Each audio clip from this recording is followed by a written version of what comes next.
Hello everyone, আসসালামু আলাইকুম। কেমন আছেন সবাই? আশা করি সবাই অনেক ভালো আছেন। তো আমি অনেক দিন পরে চলে আসলাম আরও একটা ব্লগ নিয়ে। মাঝখানে শারীরিকভাবে অনেক অসুস্থ ছিলাম, তাই অনেক দিন যাবৎ, প্রায় 1 মাস যাবৎ আমি কোনো ব্লগ ভিডিও ছাড়তে পারিনি।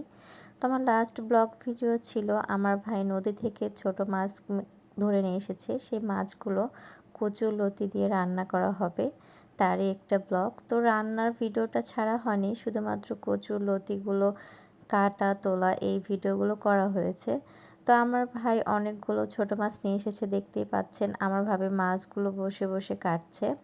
আমাদের বাসার ভিতরে এই একজনই একদম পাক্কা মাছ কাটুনি বলতে পারেন। যে কোনো কাজ আমার ভাবি ছাড়া আমাদের হয় না। আমার ভাবি হলো কী হবে, আমরা তাকে নিজের বোনের মতোই দেখি। হ্যাঁ, একটু মনোমালিন্য হতেই পারে, 1-2টা থালা বাসন এক জায়গায় থাকলে একটু ঝামেলা হয়, বাট তারপরে আমরা অ্যাডজাস্ট করে নিই।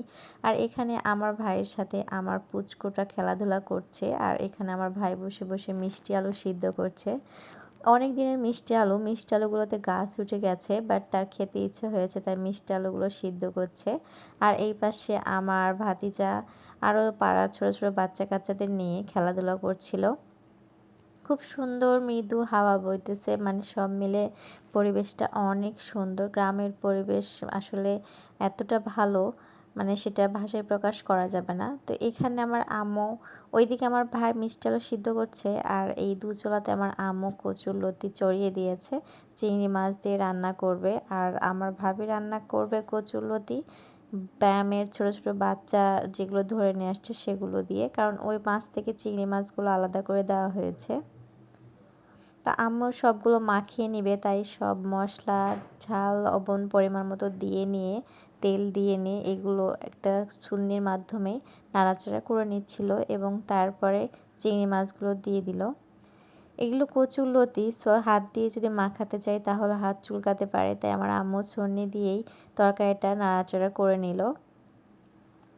আসলে চচ্চড়ি বলেন আর পুরপুরি বলেন, আমাদের এলাকাতে এটাকে বলা হয় পুরপুরি, বাট ভালো ভাষায় অনেকে চচ্চড়ি শব্দটা ব্যবহার করে। তো আমি পুরপুরি শব্দটাই ব্যবহার করছি। এই পুরপুরিটা যত মাখানোটা ভালো হবে তত টেস্ট লাগবে, আর হাত দিয়ে মাখালেই সবচেয়ে বেশি টেস্ট লাগে। তো দেখেন অনেকটা তরকারিটা মজে চলে এসেছে, দেখতেও অনেক ভালো লাগছে আর অনেক সুন্দর ঘ্রাণ বেরোচ্ছে। তো আমাদের এই কচুর লতি দিয়ে চিংড়ি মাছের চচ্চড়িটা অলরেডি কমপ্লিট। আমার দেখেই মুখে পানি চলে আসছে।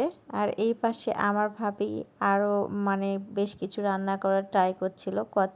কলার ভর্তা করবে, সেগুলো কষিয়ে নিচ্ছিল, কলার মোচার ভর্তা যেটাকে বলা হয়। তো এই যে দেখেন আমাদের কচুর লতি রান্নার ফাইনাল লুক, দেখি মুখে পানি আসছে না বলেন?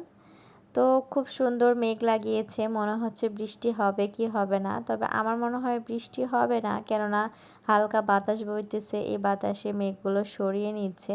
পরিবেশটা এত সুন্দর লাগছে, প্রাণটা একদম জুড়িয়ে যাচ্ছে। তো এখন আমরা সবাই মিলে গোসল করব, গোসল করে খাওয়া দাওয়া করব। তো আজকের ব্লগটা শর্টকাটেই শেষ করে দিলাম, যেহেতু অনেক দিন পরে ব্লগ নিয়ে আসলাম আর আমি অসুস্থ ছিলাম, নতুন কোনো ব্লগ ভিডিও তেমন একটা করা হয়নি।